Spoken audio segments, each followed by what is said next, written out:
I'm Mel, And I'm Andrea. and we've been asking ourselves, WTF? Where's the fun? So, welcome to our podcast for heart-led business leaders, entrepreneurs, and CEOs ready for more. More impact, more wealth, more joy, and more magic, all while having even more fun than ever before. As co-founders of FunX, we believe that life and business is way more fulfilling when you're following the fun. So we're flipping the script on success, giving you permission to create from a whole new paradigm where you can have a lasting impact while nurturing your well-being and having a freaking blast along the way. So join us each week for engaging solo episodes and real conversations with experts who are embodying this new paradigm of leadership, spiritual wealth, business growth, and of course, fun. If you're ready to reignite your spark, make bold moves, and lead from a whole new energy, Let's jump in and have some fun. You are going to love this episode. I just finished recording with Elle Petrillo, and it was awesome. We talked all about sales. We talked about personal branding. I have personally worked with Elle in the past, and I just love her approach, which is all based on service, doing it from your heart, but also having a system and a strategy around it. So in the world of overflowing with content, standing out is harder than ever. You have the expertise, the passion, the message, but without a clear strategy, your voice gets lost in the noise. And that's where Elle comes in. So she helps experts, entrepreneurs, thought leaders become more well-known, attract high-quality leads, and increase client retention using her proven step-by-step framework. So this is the method that she also used in helping found brand builders alongside other incredible founders. They went from 0 to 8 figures in 5 years. She shares about her story around that. She just celebrated her 7-year anniversary of getting fired from one of her, unexpectedly, from one of her companies that basically she poured her heart and soul into. So this is such a, I think, a profound journey on how sales can be fun, how you can do it from service, and seeing how fun it can get. All right, so welcome back to WTF, Where's the Fun? I'm Andrea, and we have a special guest today. I'm so excited for this conversation. She is a game changer in the world of sales, but also in personal branding. And you've always been near and dear to my heart because you were the first person that I got to work with when I transitioned from policing into kind of my own world of entrepreneurship, personal branding, all the fun things. And yeah, I'm just so excited for this conversation. So welcome, Elle Petrillo. Thank you. I'm so excited too. Yay! I know, it feels so good just to be even just in your energy. So I know we're gonna have fun today. Things that I love about you is your equal parts like genius and no bullshit. So I know we're gonna get like right down to what's most important. And I think like when we were talking about what's the essence of where to focus, because you do have, I would say, a lot of expertise in growing, building, scaling, and just creating even more profitable businesses. But I think where we could really play in the energy today is in sales. And I think even the word sales can be so confusing for people. Like when they hear the word sales, it's like, what does that even mean? Yeah. So what does that mean to you when we're talking about sales? I think service. Honestly, like that's the first. You didn't tell me this. We don't know what questions are coming today, guys. Literally. As Sandra said that, the first thing is just service. And I can share with you, I wasn't always in service of other people. I was in service of my paycheck at one point. And I think when the switch for me flipped on that is when I actually started to enjoy selling and have fun with selling and find it to be something that I really am proud of, that I do really, really well. And that I love helping other people get really, really good at it. And so that's the word, is just like, all I think about is sales is going, how do you help someone solve a problem that they have? That's it. I love that.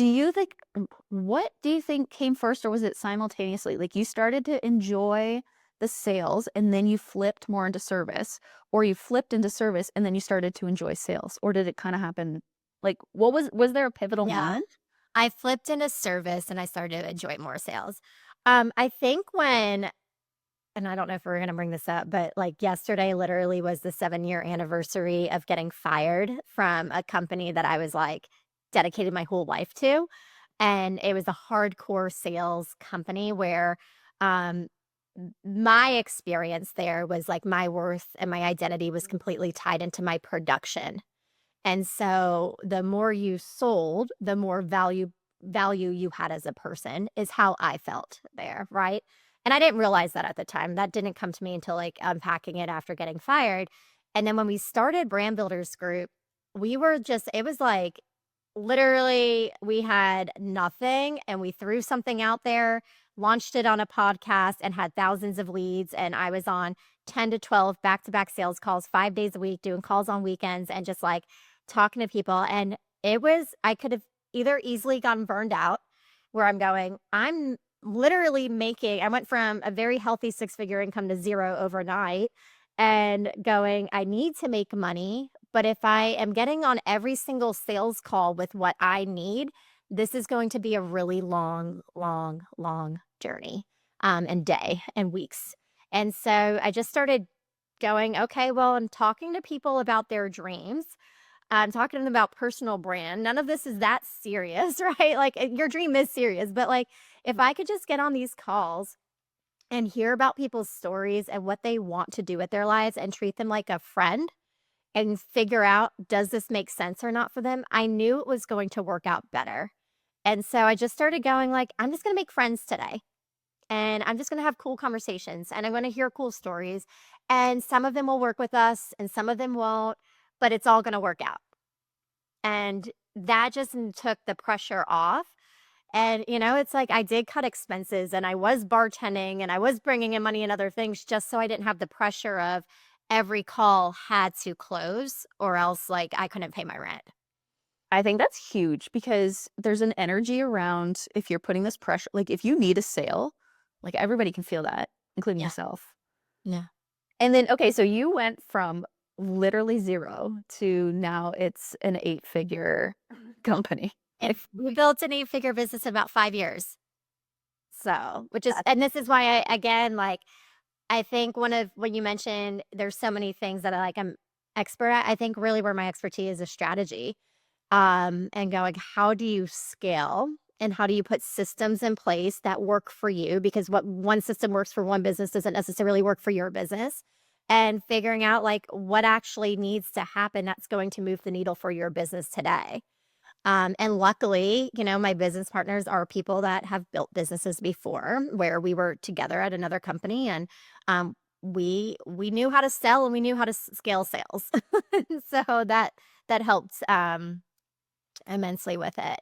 But I do think there's certain elements that really matter when it comes to when I look at entrepreneurs that we work with today that are starting their business or they have like, and it blows my mind, they have like a 7-figure business, but it's a mess. It's crazy how many people have 7-figure businesses that you look at the infrastructure and they are a disaster. And we know what are the operations and infrastructure that needs to be put in place so you can scale something that sustains, but also allows you to scale with ease and that builds on each other over time. And so there's certain elements that allow you to do that. What are a couple of those elements? On the sales side, I would say there's really 8 key ones. The first one is really tracking. It amazes me that most people, you know, they don't track their numbers. They go, oh, I brought 3 clients on this week or this month and I made this much money. It's like, okay, well, how many people did you talk to? How many calls did you do? How many follow-ups did you do? And they don't actually know their numbers where one of the things I love is like, if I decide I want to go to Europe for 2 weeks, I actually know how many sales calls I need to do a day to make a certain amount of money. So that way I feel really good about being gone. So I will stack my mornings with 3 sales calls, knowing at least 2 of them are going to close. And then I can have the rest of my day going, I made money today. That's great. My vacation's paid for, right? So I think tracking makes a big difference of knowing what your numbers are, but also your team, if you have a team. Generating is the second one, is most people rely on really one lead source. And it might be ads, it might be social media, it might be referrals, whatever it might be. But really, you want to have multiple ways of generating leads for your business and have a system for that. Filtering, this is where people get really frustrated, is they don't have a way to screen people before they get on a call. And it's not necessarily screening them to not do a call. And at some point, like that does make sense. But it's screening to go, are we even a good fit? Do they really get what they want to do? Are they really in a place where they're willing to invest not just money, but time and energy?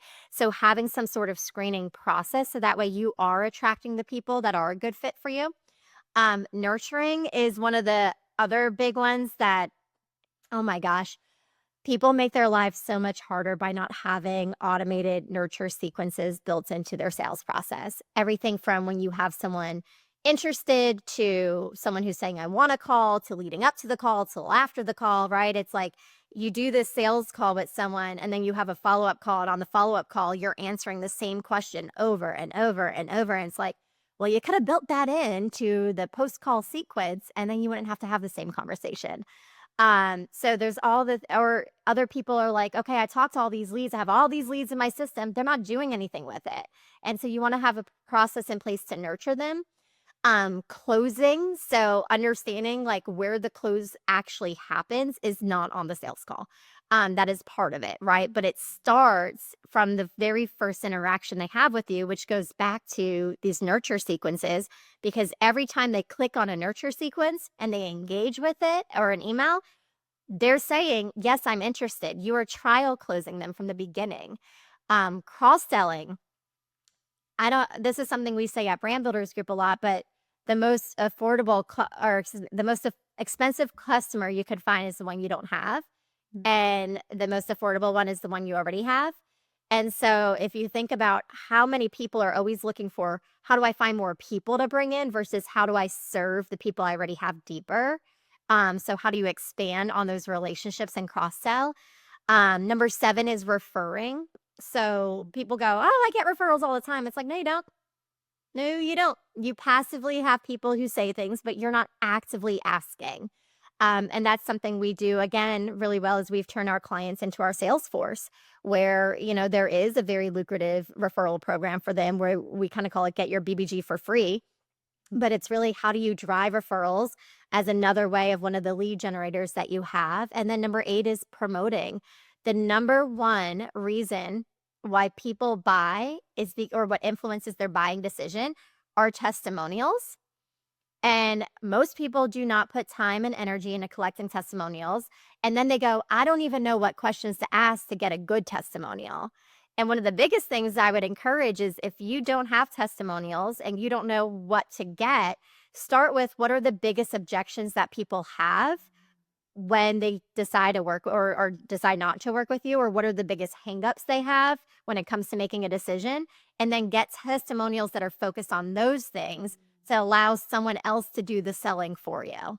So those are the 8 different areas. I know I ran through them a lot, and each one can go really, really deep with them. But at a high level, all 8 of those elements are key when it comes to building a high value business. Because I think this is, I'm even like thinking myself, I'm like, I'm not doing like most of these things. And I know I am, but not really. Like even the tracking, it's like, no idea. But it's like, I need to know. And I also think there's, and I could be totally wrong, and I know you'll call me out if I am.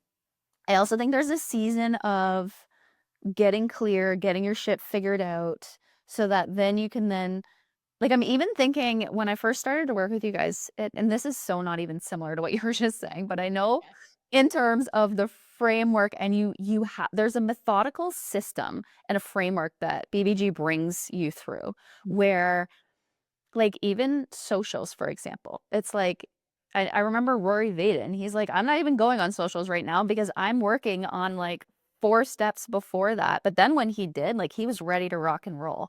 Is the same thing with sales? Like sometimes you need to take a step back, figure stuff out so that when you put all this together, you're ready, or should it all be happening? No, not when it comes to certain things like the nurture sequence, right? That's usually a little bit more down the road because you have to understand your offer really, like you have to have your offer solid so you can create a nurture sequence that works for that. I think that's more down the road. But other than that, all the other things, absolutely not. Filtering, I would say filtering and nurturing would be the ones that I would wait a little bit on. But tracking is like from day one, we were tracking everything. And it blows my mind because it's the amount, again, going back to like people that have businesses, I remember I was working with a client, 7-figure business, very, very small team. And she was talking about not having enough cash. And I was just like, okay, let's talk about like why you don't have cash. Um, how much, like, when was the last time you looked at your accounts receivable? She had over 6 figures in money owed to her that she did not collect on.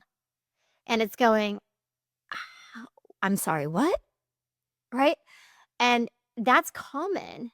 And then it's the same thing of going, okay, well, we have to get your finances in check, but like people then go spend money on ads left and right and they go, well, the ads aren't working. And it's like, okay, well, how do you know? Are you even tracking? Are you looking at the analytics? But everyone just worries about, did I close or not? And they don't look at all the things that impact whether or not you bring on new clients. And it's like, how do you know where to put your time and energy and attention if you don't have data? So I'm very much someone who makes decisions based on my gut, but I also always, there's two types of people. There's some people that go, what is the data saying? What is the data saying? What is the data saying? And it's going, the data tells one part of the story, right?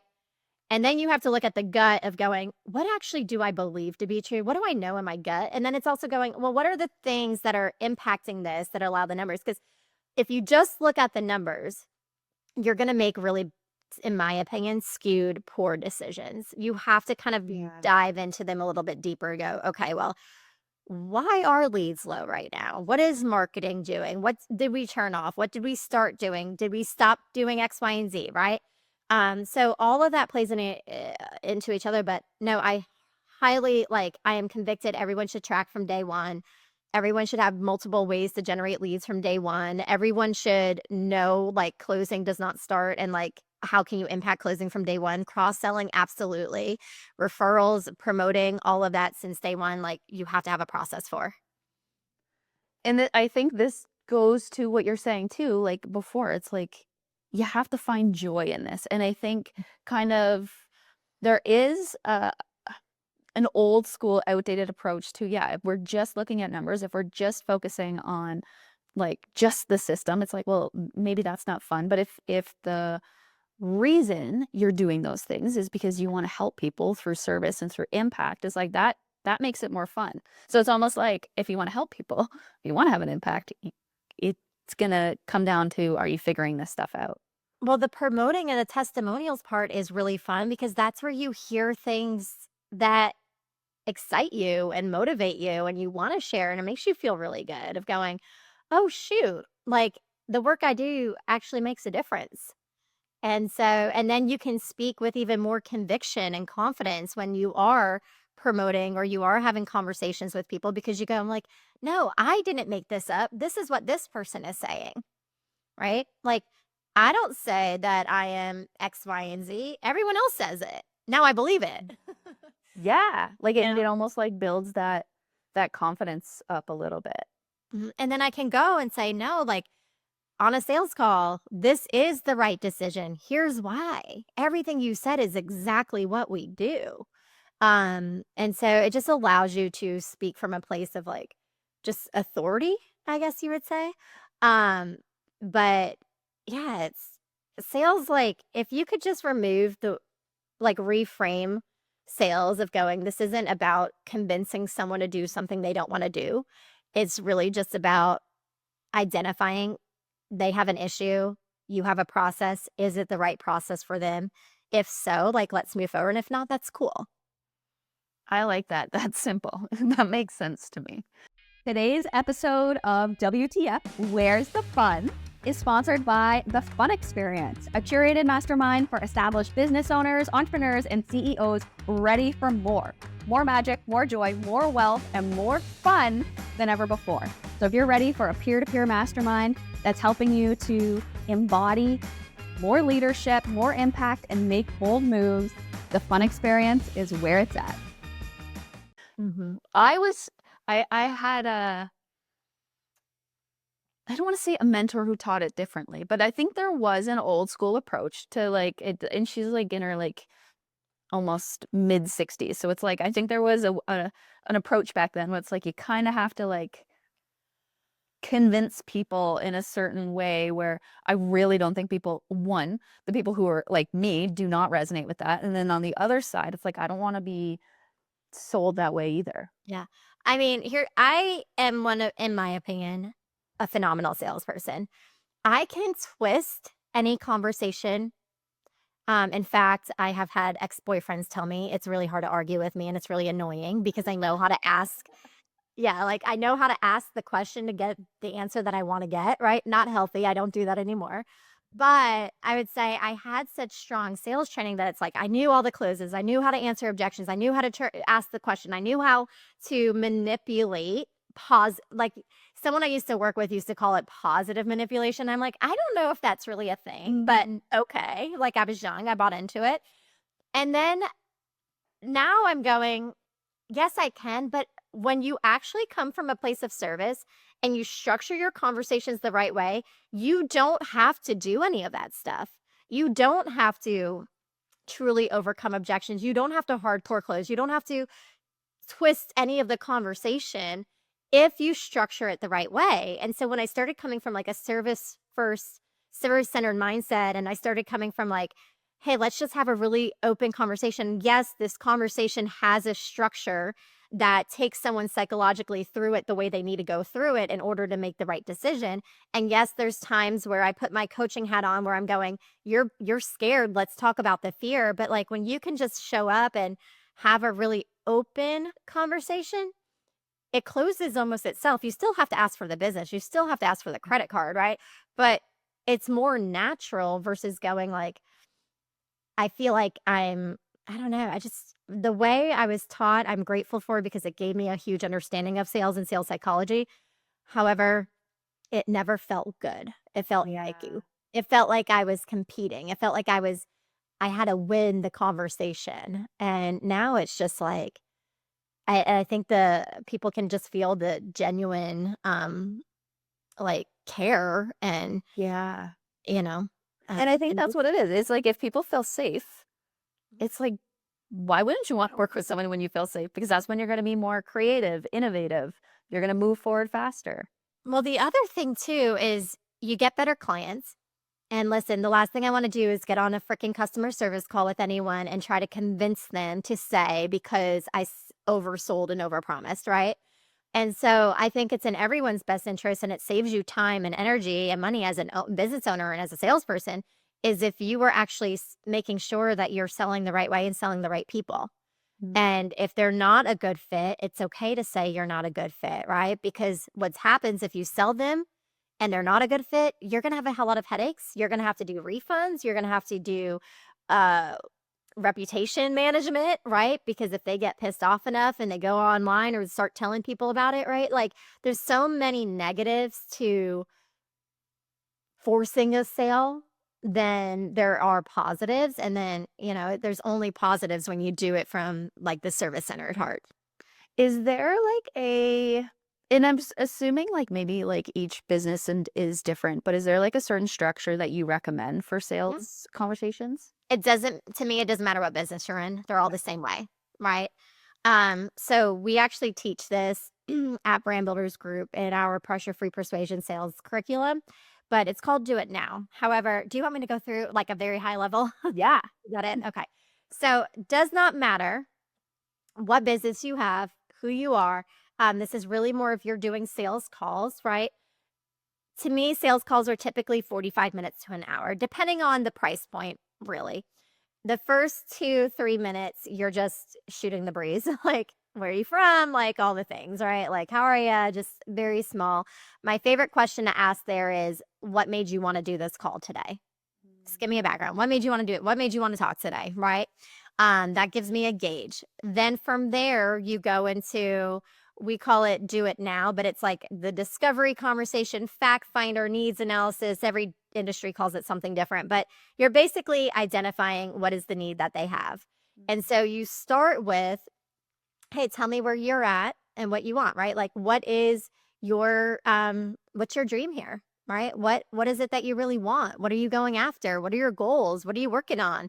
Like just kind of long term, what's the plan here? What do you want? Then I always ask the question, why is that important to you? Why do you want that? Why is that goal important to you? That's going to tell me how serious they are. The other thing I ask is, what is it about the timing right now that you're willing to invest in this? Because again, at the end of the call, if they say it's not the right time, I'm going to be like, well, bro, you already told me it was. Here's why. Like, let's talk about that. So that's part of the objections, right? Like, I'm asking questions to know that when I get to the making a decision, they're either going to give me some excuse or have a question, whatever. And we can go back to what we talked about earlier. So why is it important and what is it about the timing right now? Then we go to O, which is obstacles, right? What challenges do you have? There's 2 books I always recommend people read on this part is Spin Selling and the QBQ, Question Behind the Question.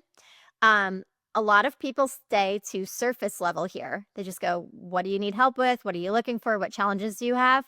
But you want to go 2, 3, 4 levels deep and just ask them, how does that make you feel? And what impact does that have on you? And how long can you keep going with this, right? And what you're really doing is this is where the emotion comes. A pro tip is when you're talking to someone about dream, high energy, excitement, right? Like lightness. When you get to their obstacles, you want to drop your voice. You want to sit back. You want to talk low and slow. And that changes the feel of the conversation to more of an emotional one because people buy on emotion and they justify with logic, right? And so when you get to this part, you're creating a gap from where they want to be and where they are now. So you have this gap, and that's what you're speaking to, right? And you have to understand how these obstacles are really impacting them and how it's making them feel and what have they tried to overcome it and what other things have, because what they're going to say at the end, if you don't know what they've already tried to overcome is like, I've invested so much already. I want to know that up front, right? It's going, well, what would make you invest again? Right? And they're probably going to say, if I believe something would work.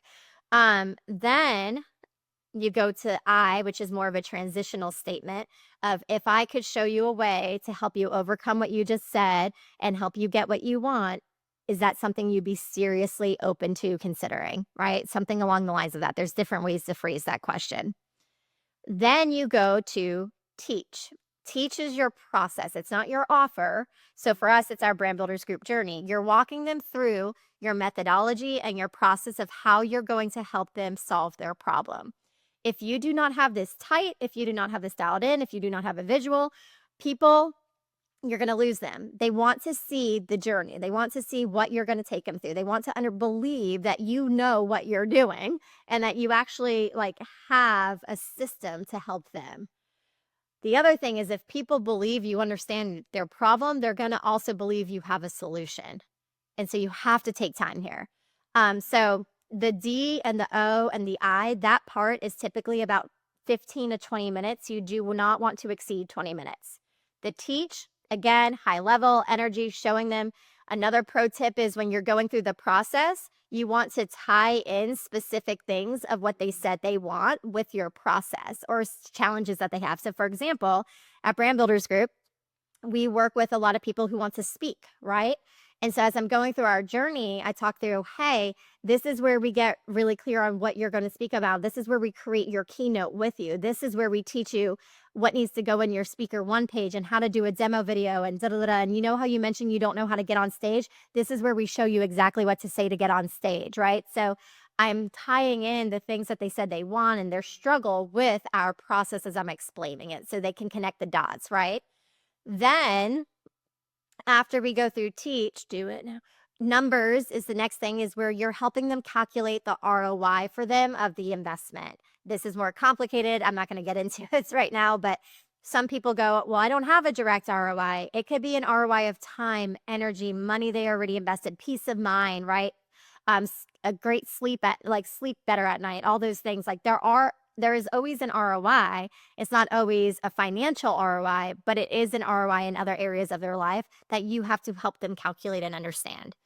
How do you position that? Like, okay, so you've taught them the process, how it makes sense, and then without actually going into it, but it's like, how do you segue into, as a byproduct of doing this is what's going to happen? Like, how do you do that? Well, it's kind of like what would be worth it too. So one of the things is when I go through it is I just talk about how much time and energy people put in trying to figure out their personal brand for themselves. It's like, how many courses have you taken? How many coaches have you hired? How many ads, how much have you spent on ads? How much have you spent on people doing your social media for you, right? And no results. And oftentimes our clients have spent 20, 30, 50, 70, $100,000 already trying to figure it out. And the thing is, they're doing the right thing, not at the right time. Right. And so this is going to not only save you time and money and energy and resources because you're actually going to know the order, but we're also going to tell you when it makes sense to invest money and when not, right? When it makes sense to go all in on ads and when not to, when it makes sense to hire someone on your team. Like, I have a client that I've worked with now since 2019, and they had their business for 10 years before working together. And when they started working with me, they were in the low six figures. Last year, they were at 1.7 million. And so much of this is helping them figure out when it makes sense to hire people and who to hire next and what to do with them and how do you onboard them, right? And so part of that is the ROI is just you're going to be confident knowing when to make decisions and when to invest money and who to invest with, right? And all of that. And it's the peace of mind. It's the clarity. I always say the biggest ROI you can get with Brand Builders Group is clarity. And people often underestimate the value of clarity. When you have clarity, you can move so much faster. And when you don't have it, you're just throwing spaghetti at a wall and you can't figure out anything and you're really frustrated and you're just wasting a lot of energy and time and money. I 1,000% agree. Yeah. So that's the numbers. And then O is overview. And this is now where you go through your offer. Again, this should be to the point. It should be up speed. You want to price anchor, which is a whole other conversation of how do you deliver price the right way. A lot of people don't know how to deliver price. A lot of people don't even deliver price and they say, I'll send you over a proposal, right? Which totally kills the sale. But there's a whole psychology to that. And then W is basically, do you want to do this? And you don't ask so directly. There's more eloquent ways of saying that, but you're ultimately figuring out, like, based on everything we just talked about, is this a good fit? Are you ready to move forward? Right. So that's kind of the structure of a call. And typically it should take about 45 minutes, which then gives you 15-minute buffer for collecting money, questions, objections, whatever it might be. And then if, let's say, hypothetically, 20 minutes in, you're like, this person's just maybe not the right fit for whatever reason. Yeah. At that point, I'm assuming you don't just go in anything. So I typically know within the first 5 minutes. Okay. That's why asking the question, like, why did you want to have this call today is really helpful. And based on what they say, like, if I get a feel for some reason they're just looking for like free coaching or resources, right?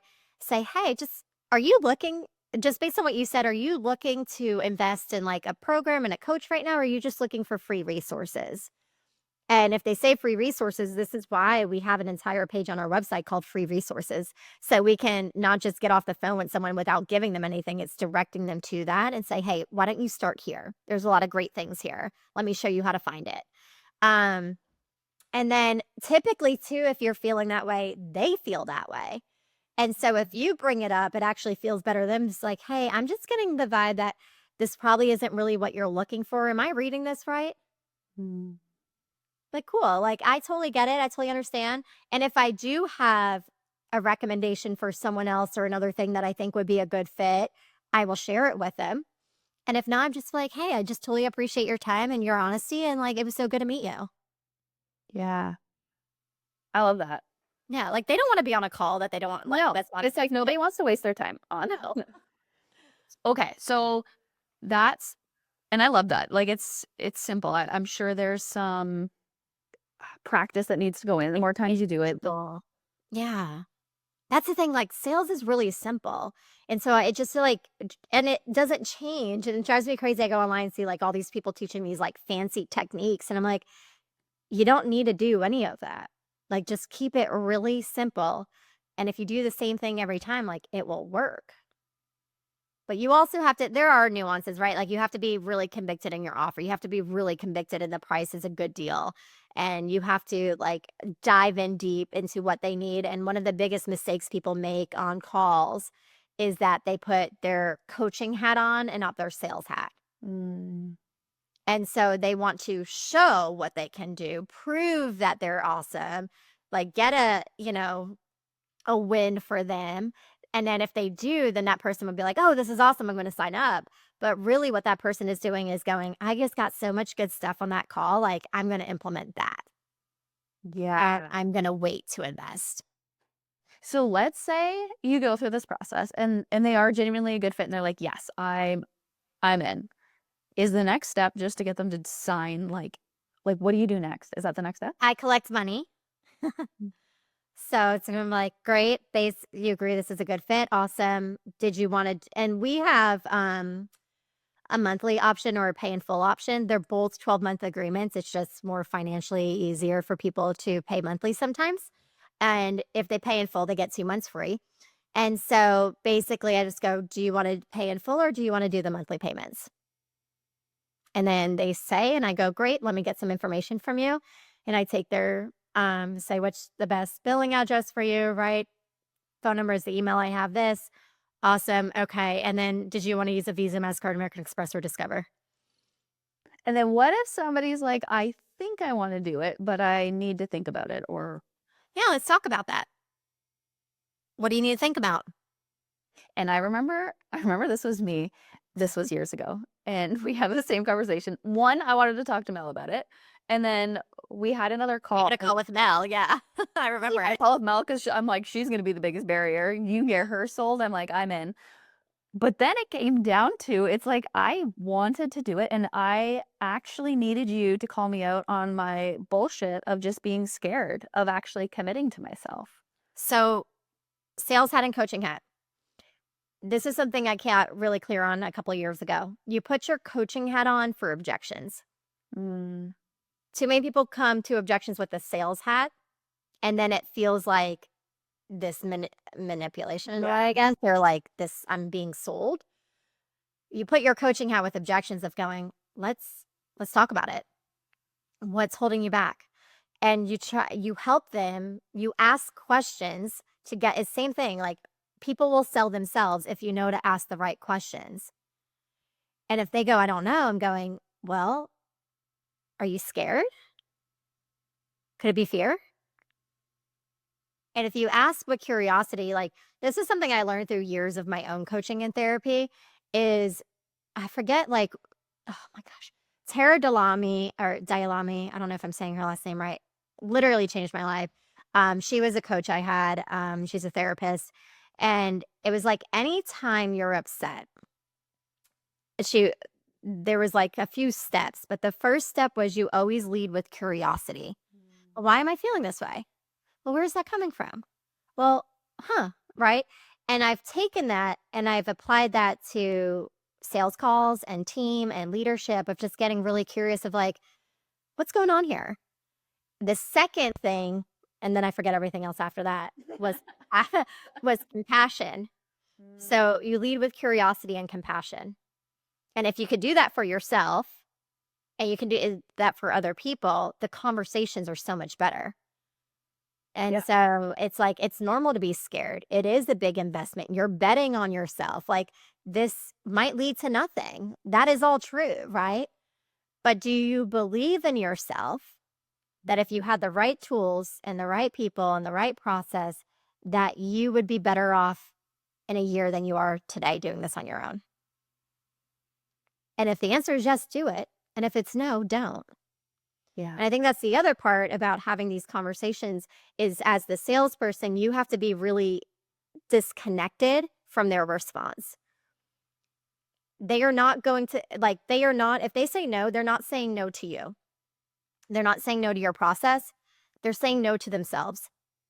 They're saying no to, my dream isn't worth it. My fear's too big. I'm not willing to make this investment. And sometimes it is like they can't afford it. And that's, that's a whole, and I get that. Like, I've been in those shoes where I really want to do something, but like financially it wasn't the smartest move. And that takes strength to say. Like, it takes strength for someone to say like, no is not the right time. But the maybes are where the weakness is, right? And so if someone isn't saying yes, it has nothing to do with you. It has everything to do with them and their shit. I'm assuming I can cuss. And Absolutely. that's where like the compassion comes in of going, I will push and I will hold you accountable and I will call you to a higher level than you're willing to call yourself, because I believe this is a good fit for you based on our conversation. but I can't want it more than you. 1,000%. Yeah. And that's where it's like, I'm really disconnected. If you say yes, cool. If you say no, cool. And I no longer get that dopamine hit when someone says yes. If that makes like Yes. some people say, like I lost that forever ago. Because I just expect that people are going to say yes. And so when I expect it and it happens, I'm going, well, that's what I thought was going to happen, right? You're like, of course. Yeah. If they say no, I go, huh, okay, well, it's only a matter of time till they say yes. And that's the other thing is a no is not a no forever. It's a no today, which is why nurturing is so important. And how do we nurture well? That is a mix of having automation built in and creating a system that works for you. And that all depends on the size of your business and who you have to help you in your business. But, and there's different levels of nurturing, right? Like I have a group of women that they are not clients. They most likely will never be clients, but I nurture the relationship because I want them in my life. Right. And so with that, it might be a gift. Actually, there's an amazing book that's about to launch. Selena Sue wrote it called Rich Relationships, How to Build $1 Million Network. It is phenomenal. And if you're going, how do I build these strong relationships? Like I can also send some copies out too if I have addresses. So if you want to send me some addresses of, Well, that'd be amazing. it is a kick-ass book. Like everyone needs to read it. But there's a lot of ways that you could be more strategic with it. But yeah, that's a bigger conversation. Well, it just means we'll have to have you back. Yeah. Oh, yeah. I'm curious, what are you doing to bring even more fun and joy into your life? Well, it's a good question. I think I'm in a really big creative season right now where I am testing and trying new things. I'm testing things on social media that like I have put more time and energy into social media in the last month than I probably ever have in my life. And I have noticed that you've been like on fire. And it's been fun of going, oh, well, that bombed. Oh, well, that actually did pretty good. And this is, because I had a whole block around it and I hired a new coach and like her system really has helped me. And then I think just I'm in a creative season. I'm doing a rebrand. I'm really leveling up into how I really want to be seen and how I actually what clients say about me and like matching my brand presence to that. So I think that's been fun. It's work, but it's fun because I feel like it's an expression of like my next phase and evolution. I can see that. I can feel that. Like it feels like more of you coming through. I don't know how to explain it other than that, but Yeah. That's very cool. So what are different ways that people can learn about you, what you do, how they can work with you, all those? Fun LinkedIn is always a great place for me as Elle Petrillo, Instagram as well, but LinkedIn's really where I do my professional stuff. My website, ellepetrillo.com. But if you all want to do a call, just shoot me a DM, shoot me a message. Our team does also have calls. There's a link for that will include that it won't be with me, but it'll be with someone on our team. But yeah, I would say LinkedIn's probably the best place to find me. And I'll include all of those things in the show notes just to make it super simple. Elle, this is so good. What is one last thing that you want to share from your heart to our listeners' heart? Oh my gosh, girl, you got to send me these in advance. We're like, surprise. I would just say like every single person has so much value to bring. And if you like the saddest thing is to be like the best kept secret. Yeah. And so there's this whole thing about becoming more well known, and we talk about that a lot of like become more well known. And I'm really coming from the place of like I don't want to just be known, I want to be needed. Like I want people to go, you have to talk to her. You have to work with her. And that's where I believe every single one of us have that ability to be like the needed person by just stepping into it. And so I just encourage people to step into what they know on their heart is really what they do better than anyone else. Yeah. And trust that if you come from a place of service, it will only bring good things.